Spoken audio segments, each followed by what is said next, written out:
சேமியா உப்புமாவும் செய்ய போகிறேன்.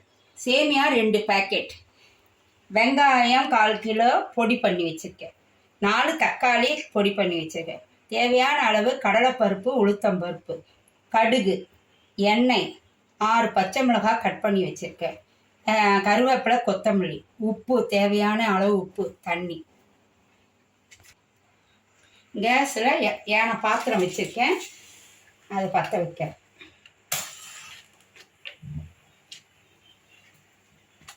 ஃபஸ்ட்டு எண்ணெயை அதில் ஊற்றும்.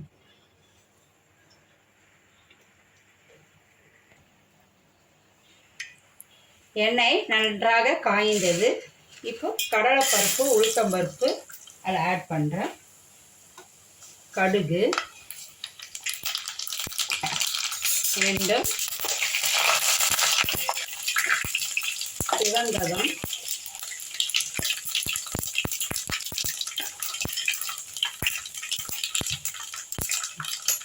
வெங்காயத்தை ஆட் பண்ணுறேன்.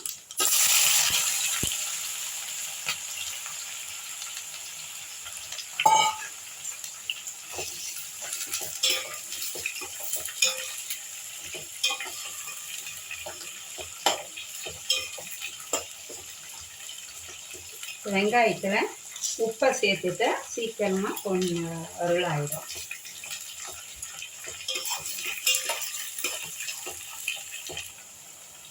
வெங்காயம் பாதி வதங்கிடுச்சு.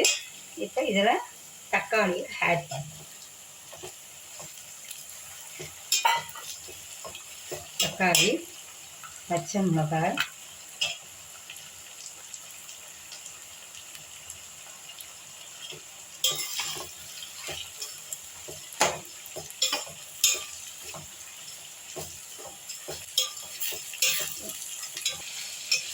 இப்போ வெங்காயம், தக்காளி எல்லாம் வதங்கிடுச்சு. இப்போ நான் தேவைக்கேற்ப தண்ணி அதில் ஊற்றணும்.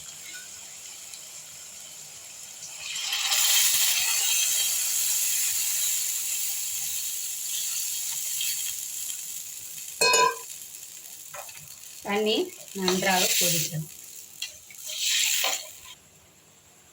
இப்போ தண்ணி நல்லா கொதிச்சிருச்சு.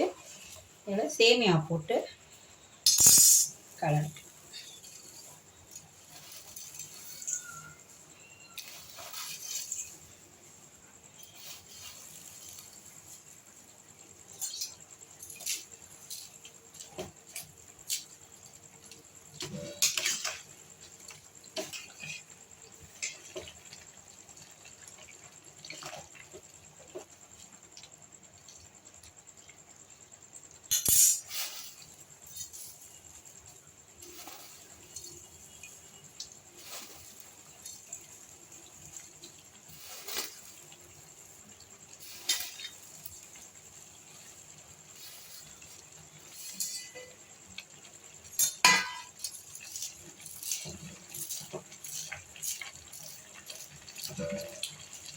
இப்பொழுது நாங்கள் கொத்தமல்லி, கருவேப்பிலையை மூடி ஒரு 5 நிமிட்ஸ் மூடி வச்சு சேமியா ரெடி ஆகிடும். சேமியா உப்புமா. இப்பொழுது சேமியா உப்புமாவு ரெடி ஆயிடுச்சு.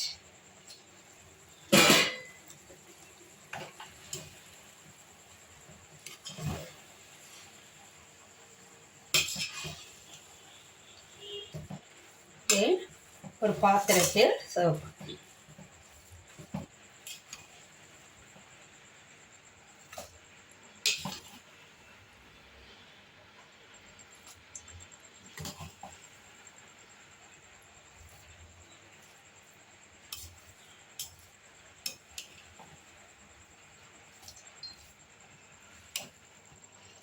சேமியா உப்புமாவு ரெடி ஆயிடுச்சு. இது தொட்டுக்கொள்ள தேங்காய் சட்னி பண்ண போகிறேன். தேங்காய் சட்னி பண்ண போகிறேன். அரை முடி தேங்காய் கட் பண்ணி வச்சுருக்கேன், 100 கிராம் உடச்ச கடலை, தேவையான அளவு கடுகு, உப்பு, 2 பச்சை மிளகாய். இது மிக்ஸி ஜாரில் போடவும்.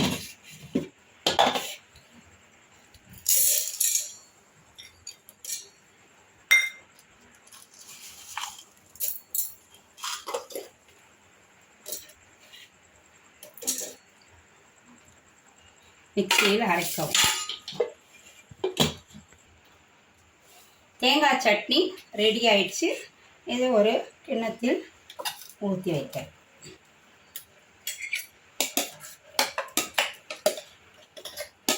தேங்காய் உடச்சிக்கல்ல சட்னி.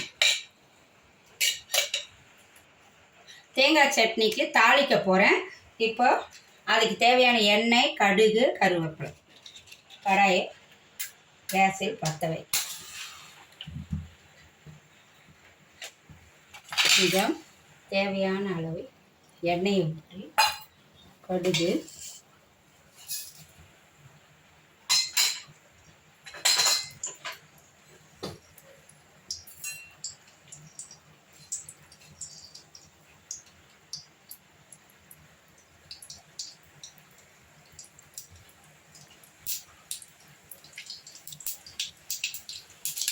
கடுகு பொரிஞ்சிடுச்சு. கேஸை ஆஃப் பண்ணிவிட்டு அதே கருவேப்பிலை,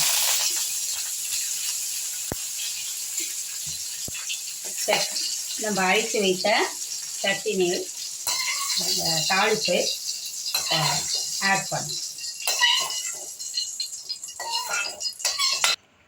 சேமியா உப்புமாவுக்கு சட்னி தொட்டு சாப்பிட்டால் ரொம்ப நன்றாக இருக்கும். நன்றி, வணக்கம்.